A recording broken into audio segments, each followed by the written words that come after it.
y'all? It's the one and only King Cal 516 live in the mix, and this is the Swiss Flames podcast. So, Steph Curry this season is on the clock. We're going to break down why. But before we do that, make sure you check out our website at www.swissflames.com. Hit us up on Twitter at SwissFlames, and definitely check out the Facebook and YouTube page at Swiss Flame Podcast. Hit the like, hit the subscribe, and definitely tap the notifications so that you can stay up to date with the latest from Swiss Flames Podcast. So, Stephen Curry is on the clock. Now, last year, we know because of the play-in situation, the Golden State Warriors basically played themselves out of the NBA playoffs. All right, Steph Curry, we know, is a generational talent. He's that good. He's known, arguably, to a lot of people as the greatest shooter of all time in NBA history.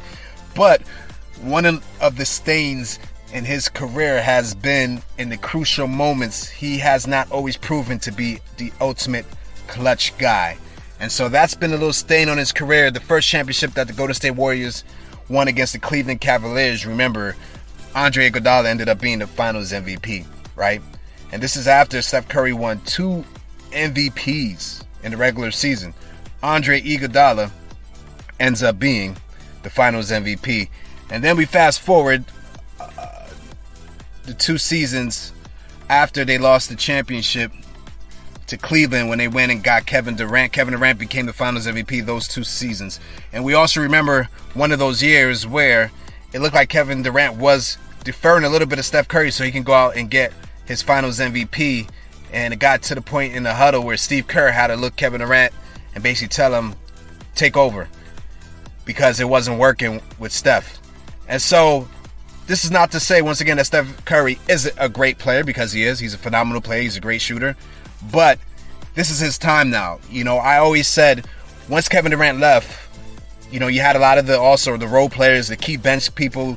You know, Iguodala obviously was traded away. You also had, some guys retire, some guys go to other teams.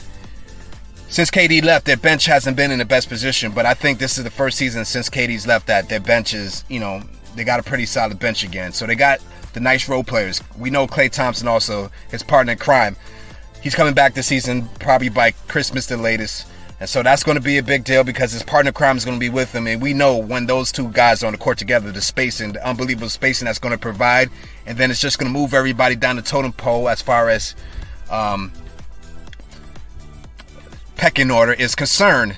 They got Draymond Green, veteran presence. They brought back Iguodala. I think that was a great move. They have Otto Porter Jr. as well that they brought into the fold as far as key pieces, veterans, 3-and-D players. So they got some guys that can throw at some of the better wings in the league, but they got some up-and-coming youngcomers. I think Jordan Poole is going to enter this year, and he's going to have one of his best seasons. He looks like he's very confident, and that should help him during the season. Also, James Wiseman, sooner or later, should be coming back as well from injury. So I believe they have all the pieces. I think even last season, they were still trying to figure out last season, and you know what?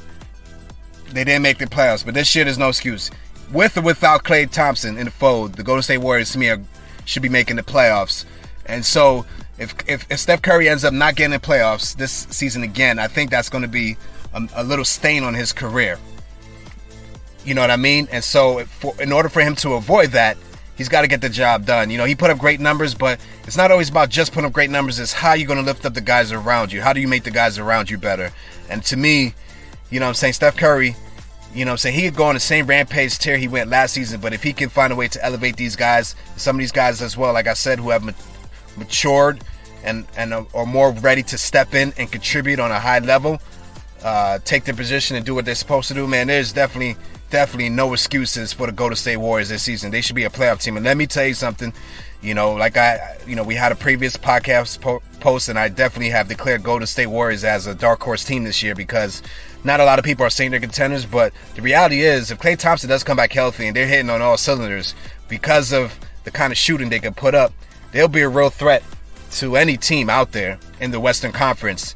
And this would be a bad matchup come playoff time for any of those teams in the Western Conference. This won't be a favorable matchup because any team that can shoot the ball at this capacity can shoot you out the gym. They're that kind of team with that kind of potential. And so, Steph Curry, you are on the clock. We believe you're great.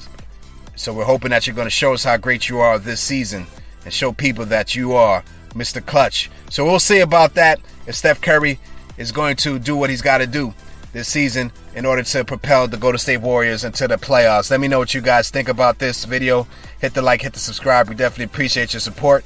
Till the next time, this is your boy King Cal 516 signing off. This has been the Switch Flame Podcast, y'all.